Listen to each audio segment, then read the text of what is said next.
What's going on, all you geeks, nerdettes, and that wonderful Technicolor rainbow in between? This is your boy Dragon the Keyblade Maker with another movie review. And before we start off, let me apologize for the noise in the background. I just put in a new exhaust, I'm still breaking it in. As well as I do apologize for bringing out this vlog so late.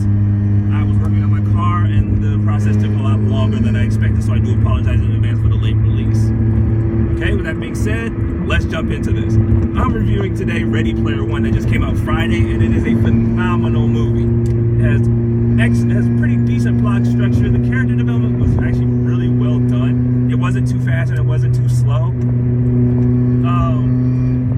This is a solid movie, but it's a gamer's movie. It is a gamer's movie. This movie is not for people who are not part of either the game community or nerd culture in general. You know, if you don't follow up on video games, cosplays, anime, things like that, it's probably not the movie for you. If you're just trying to get into it, this is a good movie to break you in, because it shows a very expansive world, which isn't too unrelated to the current gaming community as a whole here.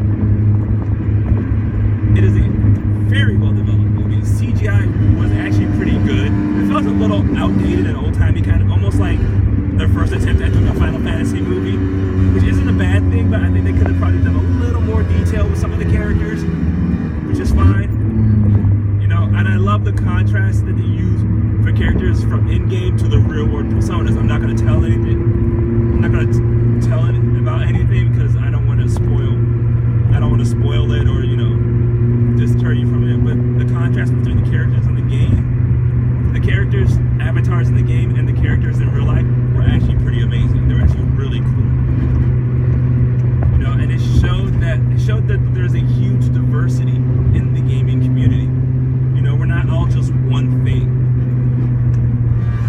You know, which is a concept that a lot of people tend to misunderstand. That we're not all just the same kind of people. There are people who do various things. You know, everything from cashiers at McDonald's to corrections officers. You know, it's a broad community, and this game shows that very well. You know, it shows a game where you can literally be anything you want to be, which is, in a lot of ways, is a lot like the nerd culture and gaming community of today. You know, especially with cosplaying. You know, if you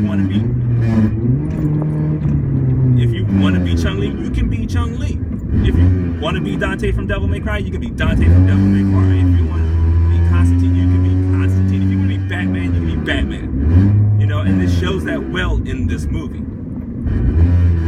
You know, there were some dry spots, you know, some dull, slow moments, you know, where they just kind of threw some filler. It's expected of most movies, but as a whole, it's a very well made and a very solid movie.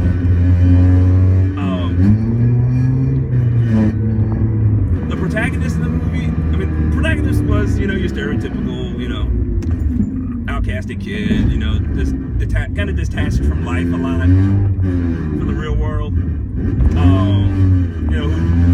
know, who develops and grows during the whole movie, and, you know, kind of develops more of himself. The antagonist, I hate it when they use this kind of antagonist, because I think it's just dry, and it's just that whiny little snot of an antagonist. You know, he's like the main guy in the office building, but, you know, he's never done anything, you know, to get his hands dirty. He's always had someone to do it for him. Excuse me. You know, I don't like those kind of antagonists. You know, and I get it that it's the whole concept of hard work trumps inheritance. I get it. I don't like that kind of antagonist. It's a personal turnoff. But other than that, it's a phenomenal movie. Probably definitely a good first date movie. You know, first date, second date, you know, yeah, family trip. Go ahead, bring the kids. Be mine, there are curse words in here. You know, it is PG-13 and they do use curse words. So if you try to deter your child from using a curse word, probably wouldn't take them to see this movie. Just saying. My opinion, that's, you know, that's just me.